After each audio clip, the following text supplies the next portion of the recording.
Գյուրջան Կասկադ, հասանելի բնակարաններ 65 ամիս մարման ժամկետով։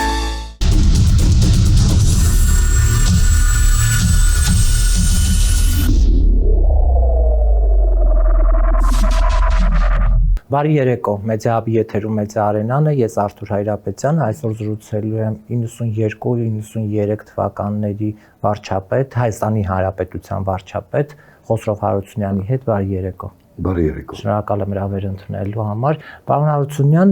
մենք տեսնում ենք վերջին շրջանում, հատկապես վերջին շրջանում մի այս բառը պիտի ասեմ, որովհետև գոյություն ունի այլանդակություն եւ լպիրշություն, որը գերագույն գլխավոր ժամանատարի կողմից է հնչում, եկեղեցուն թիրախավորելը։ Այս մարդը ամեն օր իրեն համար պարտք է համարում եկեղեցուն թիրախավորել եւ հատկապես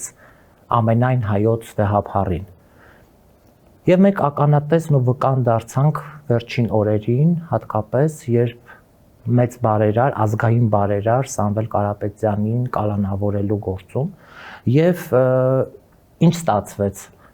Երբ որ Սամվել Կարապետյանը իր հանրային խոսքում հնչեցրեց, որ եկեղեցու կողքին է, դրանից մի քանի ժամ անց խուզարկեցին նրա առանձնատունը։ Հաջորդ օրը կալանք 2 ամսով։ Այս իրադարձությունները, երբ որ մենք արդեն 7 տարի այս աղետի մեջ շարունակում ենք ապրել, ուր են տանում եւ արդյոք այս իրավիճակում, գոնե այս իրավիճակում ժողովուրդը կարթնանա։ Վերջի հարցի պատասխանը կարող է այսպես աճել, հուսանք։ Հիմա ըստ էության փորձեմ անդրադառնալ ձեր հարցադրմանը, այդ թվում նաեւ չերևացող հատվածին զարգացումների։ Ինձ մոտ հարց է առաջանում. ինչու հայ առաքելական եկեղեցու հատկապես Հովվապետի, անձամբ Հովվապետի նկատմամբ, այսպես դուք ասացիք, չգիտեմ, լկտի թե ինչ բառ օգտագործեցիք, ես կասեի, այո, անզուսպ, փողոցային լեքսիկոնով հարուստ, հայախառն ոտնձգություններ երկրի առաջին դեմքի կողմից։ Վանոն կասեր գյադա։ Ինչու? Վանոնը մի հատ հետաքրքիր գիրք գյադաների ժամանակը։ Ինչու? Հիմա այս փուլում ընդ որում հետաքրքիրն այն է, որ Փաշինյանը իր այս արշավը փորձում է ներկայացնել որպես հայ առաքելական եկեղեցու շարքային հետևորդ, այսինքն մարդ, որը ցավում է հայ առաքելական եկեղեցու հանրային իմիջի, վարքի վերաբերյալ։ Իսկ ոտ հարց է առաջանում, վերջին անգամ պարոն Փաշինյանը որ եկեղեցում է եղել, վերջին անգամ երբ է նա մոմ վառել, որպես հայ առաքելական եկեղեցու հետևորդ, վերջին անգամ երբ է, չէ՞ որ մենք լսում ենք իր խոսքը, չուլաններ, չգիտեմ, մահճակալներ եկեղեցուներում, ընդորում մեկը չասես, բայց մի հատ եկեղեցու անուն տվեք։ Մի հատ եկեղեցու անուն տվեք, որտեղ դուք ականատես եք եղել չուլանի կամ չեմ անում կահկարասու ներկա, չկա այդպիսի բան։ Չկա, ընդ որում եկեք արձանագրենք, որ կան տաճարներ, դեռևս վաղ շրջանի քրիստոնեական ճարտարապետական ժառանգության որպես ժառանգության, այսպես ասենք, արժեքներ, կան տաճարներ, այդ թվում նաև եկեղեցիներ, որոնք հայ առաքելական եկեղեցու, այսինքն Մայրաթոր Սուրբ Էջմիածնի ուղղակի տնօրինության տակ չեն։ Այդ եկեղեցիները, որոնք կոչվում են խոնարհված եկեղեցիներ, այդ եկեղեցիները գտնվում են պետության հոգատության առարկա, որպես։ Եվ եթե նա այդպիսի բաներ տեսել է, ես խորապես համոզված եմ, որևէ գործող եկեղեցում չուլան կամ ինչպես ինքն ասում կրավատ դուք չեք տեսնի, բացառված է դա։ Հետո եթե նա այդպիսի բան հանդիպել է, ապա հավանաբար հանդիպել է այն խոնարհված, տաճարներում կամ եղերել, որոնք գտնվում են պետության, իրականում իշխանության ուղղակի պատասխանատվության ներքո։ Հետո նրա Եթե այդպիսի կան հարցադրումը նախաբարձ ուղղակի պետք է լինեն ինչ իրեն։ Սա եկեք արձանագրենք։ Երկրորդը շատ էական է իմ կարծիքով այն հանգամանքը, որ հովվապետի նկատմամբ վեհապարի նկատմամբ անձնավորված արշավը անբարո արշավը սկսվեց հատկապես այն բանից հետո, երբ հայ առաքելական եկեղեցու ղեկավարը հովվապետը Բեռնում իր նախաձեռնությամբ նախաձեռնեց համաշխարհային եկեղեցիների համաշխարհային խորհրդի գագաթնաժողով, որը բացառապես նվիրված էր Արցախում հայկական ժառանգությանը եւ արցախայության ճակատագրին։ Եվ ամենաեականն այն է, որ այդ համաժողովը շատ լուրջ հայտարարություն ընդունեց։ Ես ըստիս շատ կարևոր, որ հայ հոգևոր հայության հոգևոր ժառանգություն Արցախում դա միայն հայերի հարստությունը չի հոգևոր, դա համաշխարհային հարստություն է եւ մենք բոլորս քրիստոնեական աշխարհը համենայնպես պետք է իր պարտքը համարի նրանց պահպանման վերաբերյալ պատասխանատու մոտեցման իրականացումը։ Սա շատ էական է։ Էլ չեմ խոսում, դա խոսք գնաց, որ արցախայության նկատմամբ ոտնձգությունը այլ կերպ քանց հայրենազրկում կամ ցեղասպանություն չես համարել, դա արցախայության վերադարձը եւ նրանց իրավունքների պաշտպանությունը շատ կարեւոր է միջազգային քրիստոնեական աշխարհի համար։ Սա է շատ էական եւ ահա այս նախաձեռնությունը հայոց վարչապետի արձագանք որպես հնչեց այն Փաշազադեյը ինչա դրա անունը, դրա հայտարարությունը, որը իդեպ կրոնական առաջնորդին ոչ հարիր բառամթերքով, ոչ հարիր տոնայնությամբ արձագանքում էր կամ բնութագրում էր հայոց եկեղեցու հայ առաքելական եկեղեցու հովվապետի նախաձեռնությունը միջազգային այդ կարևոր պետք է ենթադրել կառույցում, պետք է ենթադրել, որ հավանաբար, եթե դուք հետո ուշադրություն դարձրեք, այդ նույն Փաշազադեն դիմել էր նաև եկեղեցի միջազգային այդ խորհրդին, որ դուք ինչու եք ականջալուր լինում մի կողմին մարդկանց ուղարկեք հետաքրքիր է կուղարկեն, ասենք թե պատվիրակություն կգնա այդ միջազգային հեղինակավոր կրոնական կազմակերպությունից Արցախ, որ արձանագրի թե ինչ այնտեղ տեղի ունենում, բայց ըստ էության էականը այն է, որ Փաշինյանի արձագանքը կապված էր այս ամենով, որտեղ դա ուղղակի հաջորդեց Փաշազադեի այս այսպես ասենք, իբր թե կրոնական հենքի վրա խարսխված մտահոգություններին, բայց կարծում եմ Հայաստանի ղեկավարը ընդամենը շարունակեց, եթե կարելի ասել ջուր լցրեց այն ջաղացին կամ այն թելներմանում, որը որ առաջարկում էր Փաշազադեն եւ ընդհանրապես Ադրբեջանի քաղաքական ղեկավարությունը։ Ահա այս տեսակետից է, որ մենք հայերս պետք է հասկանանք, թե ինչի մասն է խոսքը գնում։ Մենք բոլորս էլ հայոց առաքելական եկեղեցու, մեծ մասը, պես ասենք, մեծ ամասնություն հայոց առաքելական եկեղեցու հետևորդներ ենք։ Ես ինքս 70 թվականին ամուսնացել եմ եկեղեցով։ Սուրբ Սարգիս եկեղեցում եմ արել իմ ամուսնական ծեսը։ Ինչքան էլ որ այդ տարիները Այդ 70 թվականի դա նույնիսկ քաղաքական, որտեղ ես ինստիտուտ 3-րդ քարտուղարն եմ Կոմսոմոլի։ Բայց նույնիսկ այդ պարագայում կային բաներ, որ ինձ համար շատ կարևոր է եւ ես մեր ամուսնության ծեսը կատարել ենք Սուրբ Սարգիս եկեղեցում։ Հասկանում եք։ Այսինքն ինձ համար եկեղեցու հանդեպ ոտնձգությունները դա նույնը ոնց որ ինձ պատվազրկեն։ Այո։ Ինձ պատվազրկեն։ Ոնց որ իմ ափի մեջ կամ իմ հոգու մեջ տկեն։ Եվ կարծում եմ ես միայնակ չեմ այսպես մտածում։ Շատ շատերս հայերի հենց այսպես ենք մտածում եւ դա ճիշտ է։ Ինչպես կարող է մենք, որ հպարտանում ենք ամբողջ աշխարհում, որ հայոց միակ պետությունն ենք, որ առաջինն ենք ընդունել քրիստոնեություն որպես պետական կրոն, այսօր լինենք անտարբեր հայ առաքելական եկեղեցու հանդեպ կատարած ոտնձգություններին։ Բացարձակապես չեմ ուզում մտնել եկեղեցու կանոնակարգային խնդիրների մեջ, դա իմ խնդիրը չի։ 1700-ամյա պատմություն ունեցող այդ կառույցը ունակ է իր ներսի խնդիրները կարգավորելու պետք չի դրա մասին հրապարակավ խոսել։ Դե դա միակ ազգային ինստիտուտն է, որ որոշել ոչնչացնել։ Չէ, սա զրպարտություն է, թողնենք մի կողմ, այս զրպարտիչ նպատակը մեկն է։ Absolut մեկը չէ, մի քանի նպատակներ են դա պնդում։ Եվ ես հիմա կմոտենամ սահուն կմոտենամ նաև Սամվել Կարապետյանի հանդեպ այս բռի եւ բիրտ ոտնձգությունն։ Տեսեք, ըստ էության, եթե փորձենք վերցնել պետականության մեր հայ իրականության պետականության կամ հասարակական ինստիտուտների իրական վիճակը, առանց չափազանցության կարող ենք ասել, որ եկեղեցի մնացել է միակը, որը ունակ էր, որպես հանրային կառույց, որը ունակ էր համախմբել իր շուրջ ոչ միայն Հայաստանը, այլև նաև Սփյուռքի ամբողջ հայությանը։ Մի բան, որ մեզ համար մեծ կարևորություն ունի, մեծ պոտենցիալ աշխարհաքաղաքական կարևորություն ունի։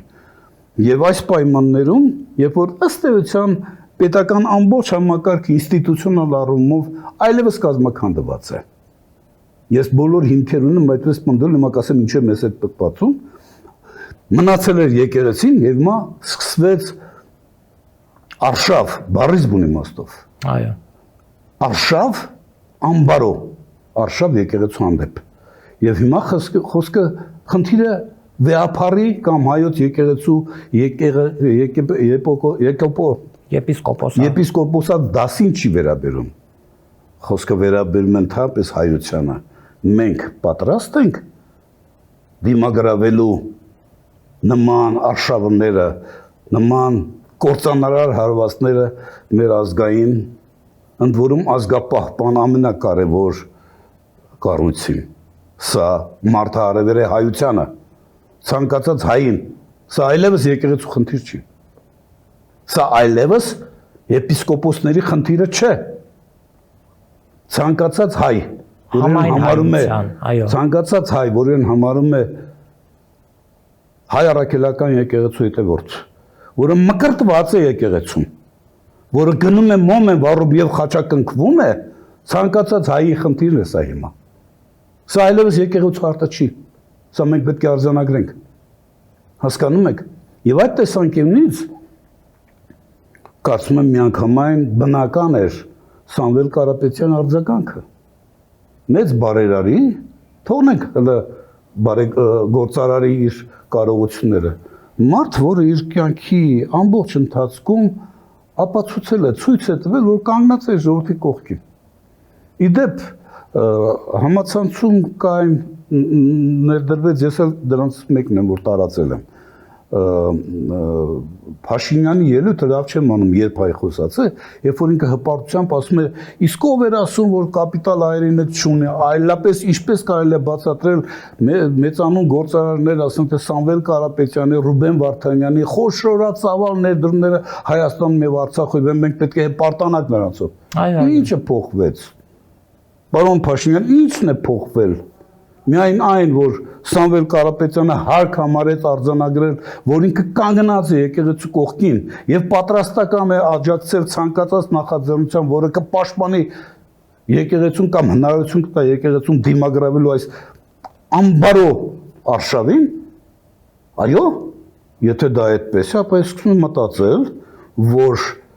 եկեղեցու հանդեպ ավելի հիմնավորված եմ արդեն ասում, որ եկեղեցու հանդեպ Փաշինյանի այս կազմակերպված եւ նրա մերձակաշրջապատի կազմակերպված այս ոտնձգությունները բացառապես քաղաքական նպատակ են հետապնդում։ Դրանք ոչ Սուրբ եկեղեցու Էջմիածնի հետ, ոչ մեր հայ առաքելական եկեղեցու բարքերի, ավանդույթների սուրբ կանոնակարգի հետ ոչ մի կապ չունեն։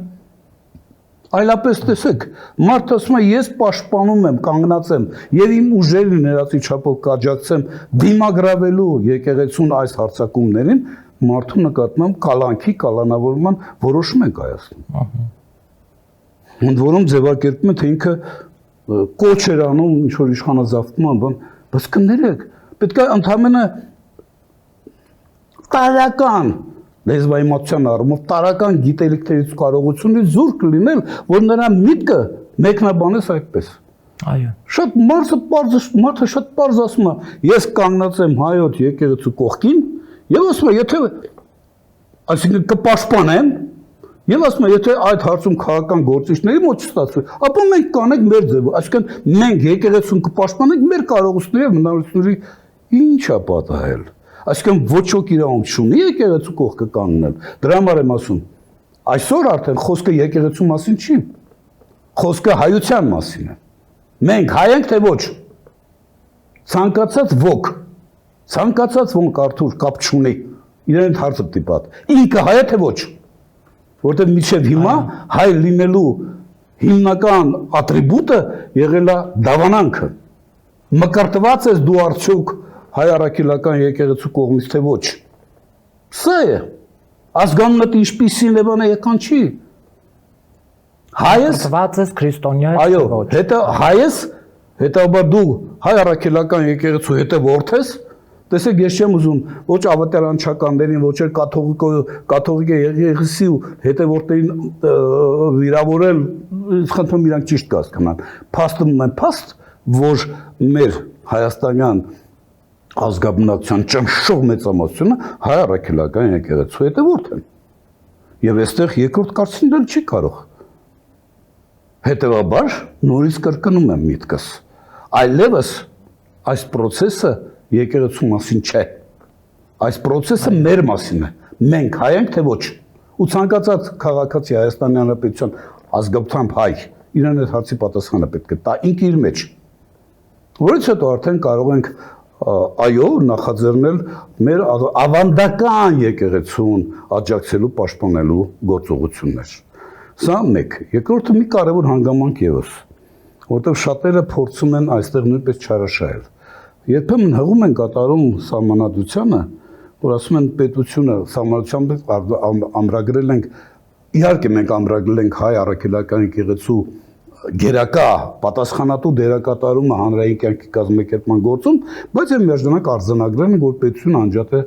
պետությունից։ Ու ոմանք ասում են, գիտեք, սա խոսում են մասին, որ եկեղեցին զուրկ է իրավունք չունի զբաղվել քաղաքականությամբ։ Այդ դեպքում հոգեբանները քաղաքացիներ են, չէ՞։ Չէ, մի վարքյան ես հիմա ես ձեզ հարց եմ տալիս։ Ես հայ առաքելական եկեղեցու հետևորդ եմ, պետական քաղաքական գործիչ։ Այո։ Ես երբեմն, ոչ թե երբեմն հիմնականում ականջալուր եմ այն խոհերին, մտքերին, որոնք հնչեցնում է մայրաթորի, այդ աթոռն է հնչեցնում, եւ որը կապված է մեր հայության արժեվ կանգնած խնդիրների կամ սպառնալիքների դիմագրավմանը։ Ինչ է նշանակում Արթուր քաղաքականություն։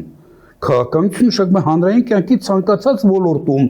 հանրության հիմնական հատվածի սպասելիքները բարելուն միտված համակարգված գործողություն։ Սա է քաղաքականությունը։ Քաղաքականություն կրթության ոլորտում, քաղաքականություն առողջապահության ոլորտում, քաղաքականություն հոգևոր մշակութային ոլորտում, որում իշխան եկեղեցին կարգված է մեր կողմից որպես ամենագլխավոր հոգևոր իշխանության կրողը։ Եկեղեցին հոգևոր իշխանության կրողն է։ Տրտատ թագավորը 301 թվականին Գրիգոր Լուսավորչին կարգեց որպես վեապար կամ համայն հայության կաթողիկոս, նրան վերապահելով հոգևոր իշխանության բացառիկ պատասխանատու դերակատարումը։ Հիմա ասացեք խնդրեմ, նրա գործունեությունը հոգևոր ոլորտում, դա նշանակում է նաև մեր արժեքները պահպանելու, տարածելու, տիրաժավորելու, պրոպագանդելու գործում, միթե դա քաղաքականություն չէ։ Ուրեմն խոսքը չի գնում, որ եկեղեցին չի կարող զբաղվել քաղաքականությամբ, խոսքը գնում է, որ եկեղեցին չի կարող միջամտել քաղաքական որոշումների բուն իրականացման process-ին։ Այո, այսինքն նա չի կարող փոխարինել իշխանության որևէ մարմնին։ Սա ակնհայտ է, եւ եկեղեցին Վեապար հայրապետը երբևէ չի փորձել ստանձնել ինչ որ մի բան, որը վերապահված է վարչապետին կամ կառավարության անդամներին կամ ազգային ոչ։ Սա ակնհայտ է, եւ այդ առումով եկեղեցին շատ հստակ է իր գործունեության մեջ, բայց կա հարցի մյուս կողմը։ Եկեղեցին անջատ է պետությունից, սա ամենակարևորը սա է։ Սա նախ եւ առաջ նշանակում որ պետությունը Իդեմ իշխանության մարմինների, որոնք ունեն ուժային լուրջ լծակներ process-ների վրա ազդելու, իրավունք չունի ներխուժել եկեղեցու տիրույթ։ Ուրեմն պետությունը անջատ է, եկեղեցին անջատ է պետությունից, դա նախ եւ առաջ եկեղեցուն փրկելու, եկեղեցուն ձերբազատելու կառավարության ոտնձգությունների կամ իշխանությունների ոտնձգություններից թեզ է, եւ այն ուղղված է եկեղեցու պաշտպանելուն, այլ ոչ թե հակառակը։ Եթե կուզեք, այն ուղղված է հենց իշխանությունների դեմ։ Եվ չմտնել է ներքին գործը։ Այսինքն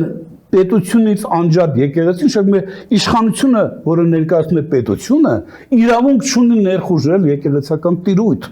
Սա է սահմանափակումը։ Եվ հիմա մենք ձեզ հետ միասին ականատես ենք սահմանադրական այս կարևոր նորմի ակնհայտ ոտնձգությանը։ Այս կարևոր նորմի ակնհայտ ոտնձգությանը։ Էլ չեմ ասում, որ նույն Սամվել Կարապետյանի նկատմամբ երեկվա կայացած դատավճիռը կամ որոշումը կալանքի վերաբերյալ ուղղակի ծիծաղելի է, գիտեք։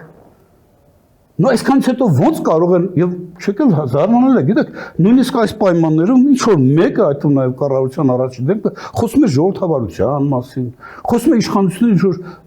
ժողովրդավար բնույթի մասին։ Ժողովրդավարության պետք է հասկանա, թե ինչ է նշանակում աշխարհ եւ չի ճանաչում աշխարհը։ Հակոբ, Արթուր, ժողովրդավարության ամենաառանցքային ինստիտուտը դա իշխանությունների տարանջատման եւ հակակշռման սկզբունքն է։ Այսինքն, երբ գործադիր օրենսդիր դատական իշխանությունները գործում են ինքնուրույն, սեփական պատասխանատվությամբ եւ մեկ պետական քաղաքականության շրջանակներում։ Հիմա ասացեք, խնդրեմ, երբ որ մենք ազգային ժողովում ունենք բացարձակ մեծամասնություն, ընդ որում որը մեծամասնություն, որը որ մտածում է իդեպ նախկինում էլ այդպես եղել, որը մտածում է, որ ինքը իշխանության կրող է, հետեւաբար իրավունք ունի ցանկացած որոշում կայացնելու։ Առանց գիտակցել, որ իշխանությունը նախ եւ առաջ պարտավորություն է։ Նախ եւ առաջ պատասխանատվություն է։ Երբ որ ես ձեզ վստահել եմ իշխանություն, ես ասել եմ, լսեք, ձեզ կարգում եմ որպես ժողովուրդ, որպես ընտրող, ձեզ կարգում եմ որպես պատասխանատու այն խոստումները, որ դուք տվեցիք ինձ, եւ ես ձեզ վստահեցի, այդ խոստումները կատարելու համար։ Սա իշխանության համար մեկ բանաձևն է։ Իշխանությունը իրավունք չէ։ Իշխանությունը պատասխանատվություն է։ Ընդ որում նույնիսկ եթե քաղաքական փոքրամասնության առաջարկով է մեծամասնությունը որոշում կայացնում, այսինքն ընդունում է փոքրամասնության առաջարկ եւ որոշում է կայացնում, որտեղ փոքրամասնությունը չի կարող որոշում կայացնել բոլոր պարագաներում։ Որոշում կայացնելու իրավասությունը վերապահված է մեծամասնությանից, եւ սա հասկանալի է։ Նույնիսկ երբ որ դուք փոքրամասնության առաջարկությամբ որոշում եք կայացնում մեծամասնության ներկայացնել, նա այդ որոշման քաղաքական հետևանքների պատասխանատուն դուք եք, այլ ոչ թե այդ առաջարկի հեղինակը։ Հասկանում եք։ Սա շատ էական է։ Արդյոք մեր այդ 70 հոգանոց պատգամավորական խմբակցությունը գիտակցում է այս բոլորը։ Բացարձակապես ոչ։ Եվ արդյունքում մենք ինչ ունենք, մեկ անձի անվերապահ դիկտատուրա։ Այո։ Սա ակնհայտ է։ Ով ուզում է ինչպես ուզում է մեկնաբանել։ Չկա ժողովրդավարության մասին խոսք, եթե չկա իշխանությունների տարանջատման եւ հակաշրջան սկզբունքի իրացումը։ Եթե քո դատական իշխանությունը քո ոտի տակ է։ Եթե քո դատական իշխանությունը չի գիտակցում, որ իր սուրբ նպատակներից մեկը բիզնեսին պահպանելն ու աջակցելն է, պաշտպանելն է։ Դե ծնգ ստացող դատավորների մասին էր, չէ՞, ժամանակին խոսում, որ ասում էր կա մեկը, որ իմ հրամանը չկատարի։ Դե իհարկե դուք ճիշտ եք։ Իհարկե, այն որ մենք եկեղեցիները շրջապատեցինք իրար, եւ որ մենք արշավ սկսեց հասարակության ու հասարակությունը լուրջ դիտորդ էր ժամանակ։ Արշավ սկսեց համանդրական դատարանի նկատմամբ եւ այլն, այս բոլորը խոսում են մասին, որ մեզանում հասկանում եք ժողովրդավարության ընկալումները, ոնց ասեմ, նույնիսկ սաղմնային վիճակում չեն։ Ես նորից եմ կրկնում։ Այն 70 հոգին, որոնք որոշումներ կայացնելու համար կոճակ են սեղմում։ Նրանցից որ մեկ գիտակցում որ այդ կոճակ սեղմելով ինքը իրեն պետք է զգա պատասխանատու։ Այլ ոչ թե ես իրավունք ունեմ։ Չէ, դա ասեմ, ես անուն արդարության ես պետք է ասեմ, որ մեծամասնության նման վարքագիծը բնորոշ է եղել մեր բոլոր ժամանակների անկախության շրջանի բոլոր քաղաքական իշխանություններին։ Քաղաքական մեծամասնությունը միշտ իրան համարել է որպես իրավունք ունեցող, որ ցանկացած որոշում կայացնի, բայց նախկինում կային բարոյական ինչ որ սկզբունքներ, որոնց առջև թեկուզ այդ մեծամասնությունը երբեմն զգում էր պատասխանատու։ Մենք լրագրողներով աշխատել ենք այդ ակնածանքն ու պատասխանատվությունը մեկը մյուսի հանդեպ։ Այսօր այդ բարոյական արգելքները սկզբունքներն են վերացել։ Այո։ Հասկանում եք, ոչինչ բանի համար մենք պատասխանատու չենք։ Քաղաքական որոշումները պետք է նախ եւ առաջ արդարացված լինեն բարոյապես։ Արդյոք այսպես մտածողները մեզանում կան։ Այո։ Թույլ տվեք ասել ոչ։ Այսօր հատկապես ոչ, որտեղ բոլոր բարոյական արժեքները, արժեհամակարգը այլևս ոտնահարված են։ Մենք իրավունք ունենք հիշել մեր պատմությունը, մենք իրավունք ունենք ապրել մեր պատմությամբ։ Այո։ Այսօր արդեն մենք ոտնձգություններ ենք տեսնում հայ առաքելական եկեղեցու նկատմամբ, կրկնում եմ, ազգապահպան, հայապահպան կարևորագույն ու ըստ էության միակ այսօրվա դրությամբ միակ ինստիտուտի հանդեպ։ Սա ես ձեր փոխարեն ներողություն եմ խնդրում, դուք օգտագործեցիք հայոց վարչապետ, ես վստահ եմ, որ մեր եթերից հետո վարչապետ Նիկոլը լսելու է եւ վիրավորվելու է ձեր ասածից, հա, որովհետեւ հայոց բառը որևէ աղերս չունի իր։ Տեսեք, ես ընդհանուր առմամբ որպես նախկին վարչապետ, որպես նախկինում ազգային ժողովի նախագահ, ես բավականին հարգալից եմ վերաբերում ինստիտուտի նկատմամբ։ Այո։ Հայոց վարչապետ լինելը դա մեծագույն պատասխանատվություն է, պատմական կարևորության պատասխանատվություն։ Հայոց նախագահ լինելը դա պատմական առաքելություն է։ Տեսմարտ ազգային։ Դա ինձ համար օրինակ ես մի պահ վերանում եմ, եթե ուզում եմ որակել, գնահատել պատասխանատվությունը պատմության, հանրային կյանքի կազմակերպման հարցերում, ինձ համար էական չի ով այնտեղ նստած, ինձ համար էական է այդ մարմնի, այդ ինստիտուտի էությունը։ Ես դրա համար եմ երբեմն այդպիսի ուրեմն բանաձևումներ օգտագործում։ Այսինքն մենք այդ թումսա հենց նույն Նիկոլ Փաշինյանը պետք է գիտակցի, որ ինքը հայոց վարչապետ է։ Ու եթե նա չի գիտակցում, դա արդեն իր խնդրեմը չի լոկ։ Դա բոլորիս խնդրեմն է։ Իսկ մենք դա տեսնում ենք, որ նա չի գիտակցում, չէ՞։ Այսօր ըստ էության 2020 թվականի 44-օրյա պատերազմից հետո ընկած ժամանակահատվածում կառավարության բոլոր որոշումները անխտիր ուղղված են եղել հայոց պետականության ինստիտուցիոնալ կարողությունների նվազեցմանը։ Բոլոր որոշումները, ես կարող եմ ցանկացածի հետ փաստերով խոսալ, բոլոր որոշումները առանց բացառության։ Հասկանում եք, սա ընդունեք, գիտեք, մի շատ հետաքրքիր միտք կա։ Ասում եմ, եթե ձեր միակ գործիքը մուրճն է, ապա ձեզ համար ցանկացած խնդրեմ դառնում է ընդհանրապես մեղ։ Ցավոք սրտի, մենք այս վիճակում ենք այսօր։ Գիտակցում է հանրությունը, թույլ տվեք կասկածի տակ վերցնել։ Ինչու՞, որտեղ ուր է մեր մտավորականությունը։ Այո։ Ուր է այն սերուցքը, որը ինձ ձեզ մյուսին պետք է նպաստի, որ մենք ցենք գիտակցել։ Մենք դա չենք տեսնում, չէ՞։ Եվ պարոն Հարությունյան, մենք տեսնում ենք, որ Էրդողանի հետ հանդիպումը նախատեսվում, ինչ սպասենք, հերթական ինչ աղետը գիրկն առած կվերադառնա Նիկոլը։ Լսեք, նայեք։ Մի միտք էլ ասեմ, որպեսզի նախքին թեման ավարտենք, հետո անպայման անդրադառնամ հայ-թուրքական հարաբերություններին։ Այսօր առանց սխալվելու հավանականության կարելի է պնդել, որ Սամվել Կարապետյանի հանդեպ այս նախաձեռնությունը, եթե կարելի ասել քաղաքական հետապնդումը, որտեղ ակնհայտ է, որ Սամվել Կարապետյանը այլևս քաղաքական բանտարկյալ է։ Այստեղ երկրորդ կարծիքներ չի կարող։ Եվ իրավապաշտպանները, այդ թվում է միջազգային, պետք է խիստ մտահոգվեն դրա համար։ Բայց Սամվել Կարապետյանի հանդեպ այս ոտնձգությունը ունի շատ մերկանցիլ նշանակալի նպատակ։ Խլել բառից բուն իմաստով, խլել նրա ձեռքից հայկական էլեկտրոցանցերը։ Հավանաբար դրանով էր պայմանավորված Սամվել Կարապետյանի այն մի ֆրազը, որ դա ինձ համար բացարձակապես էական նշանակություն չունի։ Այսինքն ես եկեղեցու կողքը կանգնելու հանգամանքը եւ եկեղեցուն այս հանիրավի արշավին արժանապատորեն դիմագրվելու հարցերում օգնելու հարցում ես ավելին եմ կարևորում իմ մասնակցությունը, քան հեծի սեփականատեր լինելու հանգամանքը։ Բայց փաստում եմ փաստ, որ խոսքը գնում է նաև սեփականության նկատմամբ հերթական ոտնձգության մասին։ Սա էլ մենք պետք է արձանագրենք։ Չթաքցրեց, ինքը ասաց, չէ՞, որ հետի աշխատողները պետք է։ Տեսեք, մի կողմից ինքը ասում է, գիտեք, որ գյուղ գնում եմ, բանը, մեզ մոտ էներգետիկ ինչ էր գրում ճգնաժամ։ Նա էներգետիկ ճգնաժամ չի տեսել, ես եմ դա տեսել 92-93 թվականի վարչապետ եղած ժամանակ։ Այն ժամանակ էր էներգետիկ ճգնաժամ։ Հիմա մենք այդպիսի բան կա հիմա։ Հիմա մենք հասկացանք այդ ժամային գոտիներով ժամ տարբեր թաղամասերում հոսանքազրկումները ինչով էր պայմանավորված։ Նախ կներեք դրա վերաբերյալ հայկական էլեկտրոցանցեր հայտարարություն են տարածել։ Այո։ Շատ հստակ տարածել են ու նախ ներողություն են խնդրել իրենց բաժանորդներից, բայց իրանք շատ լուրջ, ես կասեի, նույնիսկ տեխնոլոգիական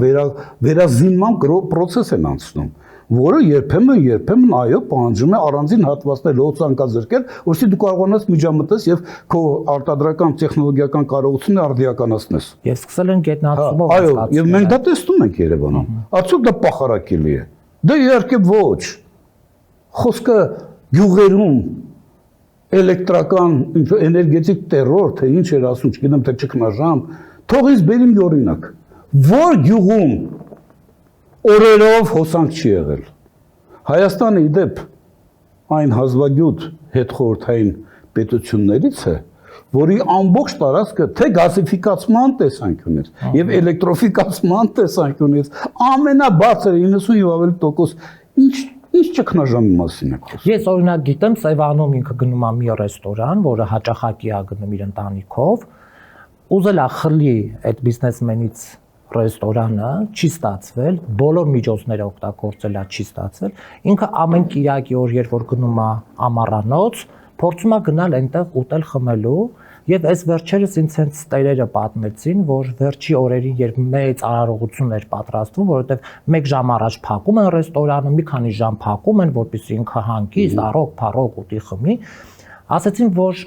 հաջորդ օրը իմանում է, որ մեծ միջոցառում պիտի լինի, գյուղապետն է լինում, թե ով է լինում, ասում է անջատեք հոսանքը, մի քանի ժամ իրանք պիտի հոսանք չունենան։ Այդ շատ ներքին բան ասացին եւ հիմա ուզում հասկանամ, կարող է հնարավոր է մեզ մոտ էլ այդ վիճակը եղել եւ թաղամաս առ թաղամաս ասել են անջատեք եւ հետցի վրա գցենք բոլոր մեղավորությունները։ Ես ճիշտն ասած մի քիչ այն կարծիքին չէ, որ որևէ գյուղապետ կամ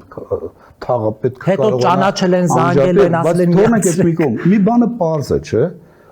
Մի բան ակնհայտ է, որ ըստ էության մեզանում էներգետիկ ճգնաժամ նույնիսկ ոնց ասեմ, ամենավառ երևակայության պայմաններում դուք չեք կարող ասել։ Դա շատ նման էր, որ ցանկացած եկեղեցի կռավատ կա։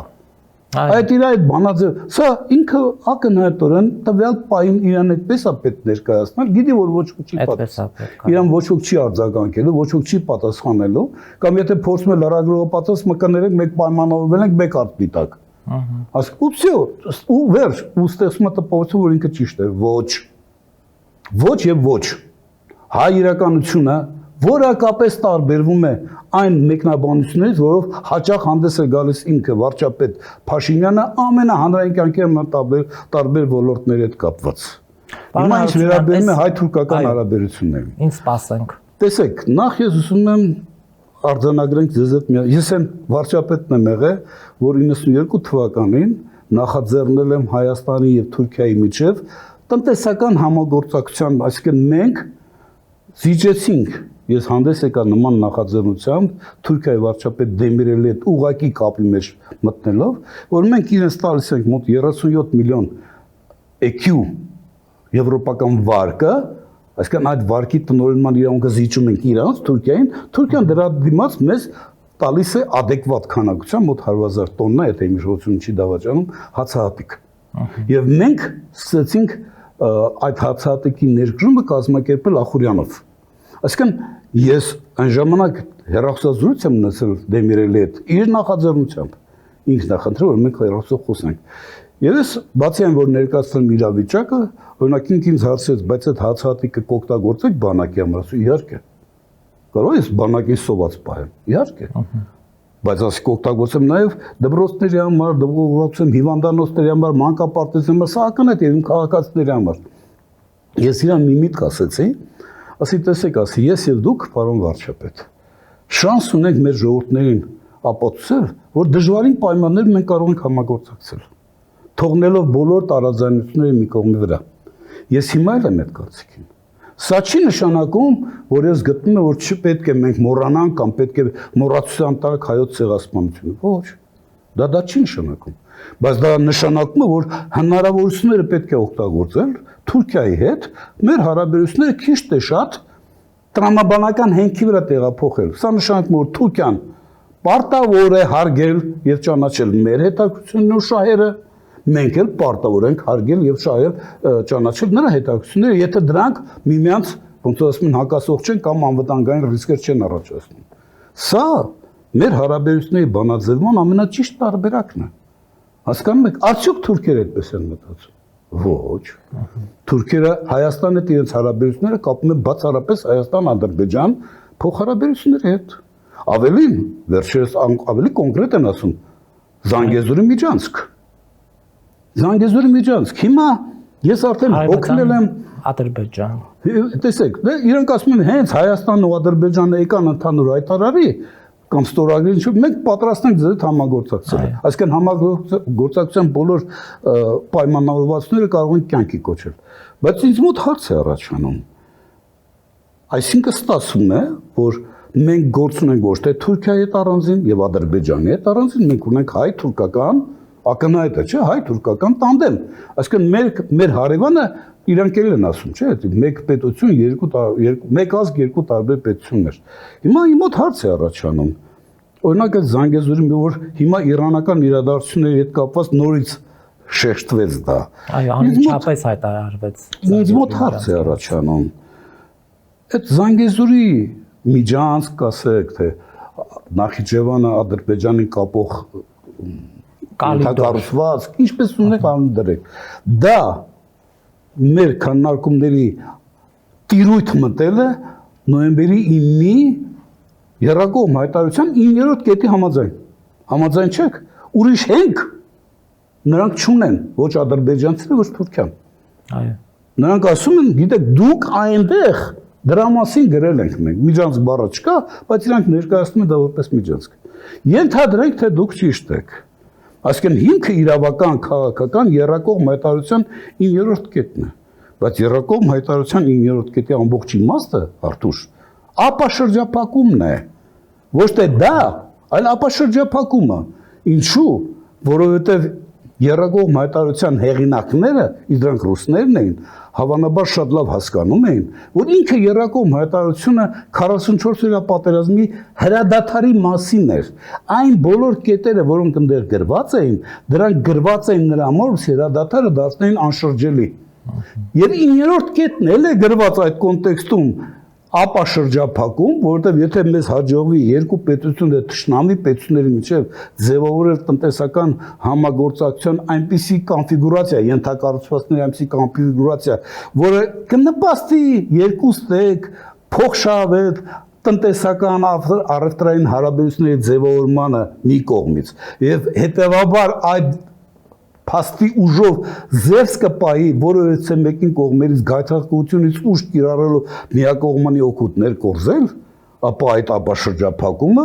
կդառնա իրականում հրադադարը անշրջելի դարձնելու լավագույն հնարավորությունը։ Հնարավորություններից մեկը, տենց ասենք, կձևավորի նաև վստահություն երկու թշնամի պետությունների միջև։ Բայց նրա շարունակությունը այդ կետի կապված արևմտյան շրջանները Նախիջևանի միացնելու հետ, դա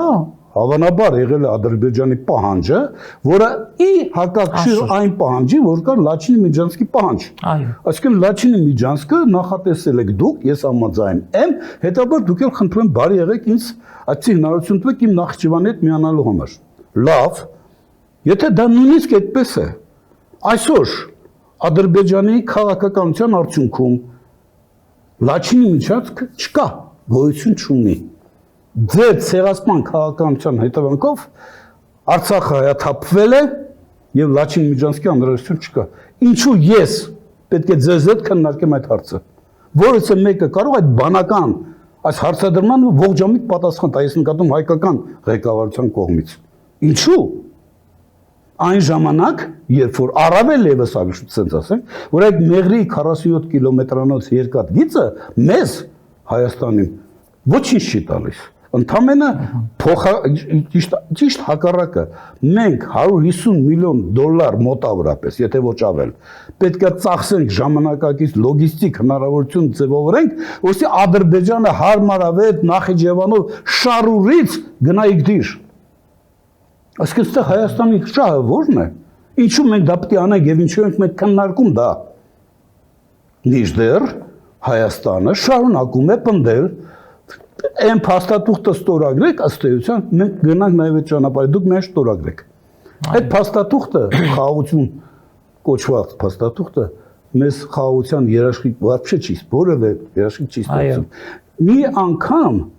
անկեղծության պահին Փաշինյանն էլ ընդունեց, որ այդ փաստաթուղթը խաղաղության երաշխիք չի կարող ստեղծել, դա ընդհանրապես թուղթ է։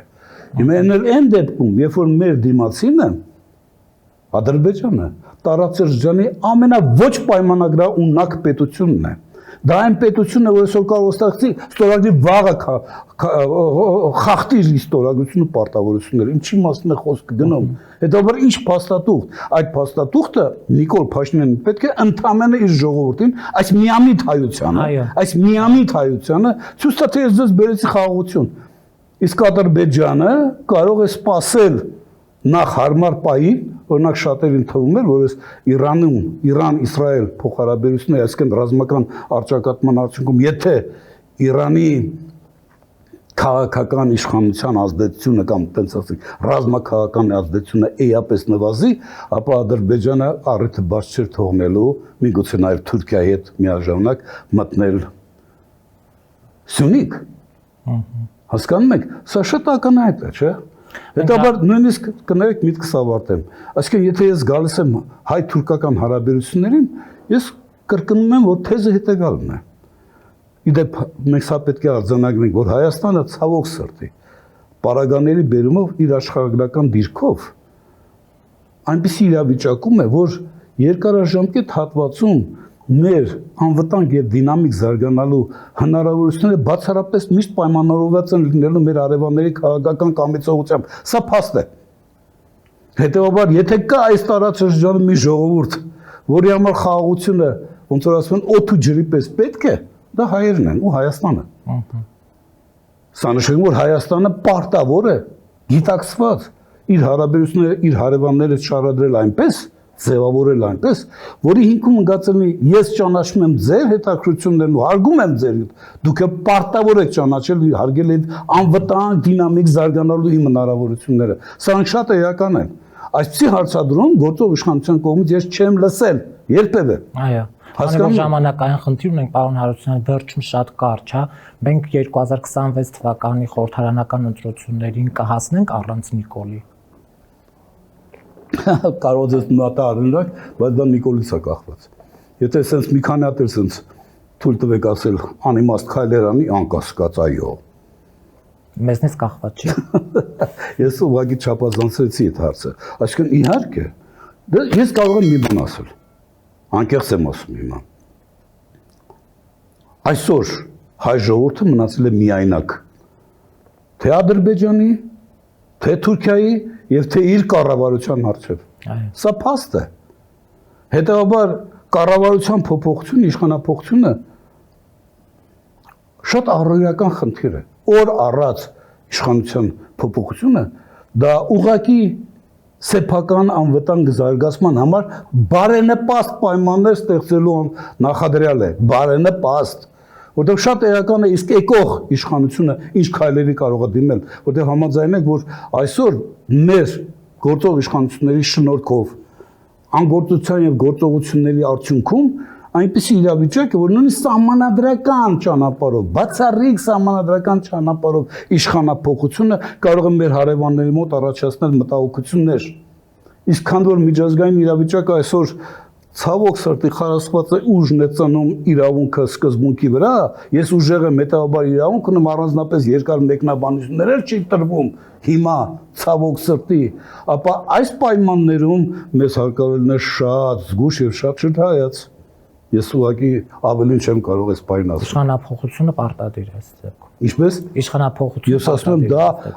ազգանապատ զարգացում անվտանգ դինամիկ զարգացնելու զարգանալու համար լուրջ ինստիտուցիոնալ նախադրյալ է, բայց դա անհրաժեշտ, բայց ոչ բավարար պայմանն է։ Ես այն եմ ուզում ասել։ Շնորհակալ եմ։ Շնորհակալ եմ զրույցի համար։ Կհանդիպենք։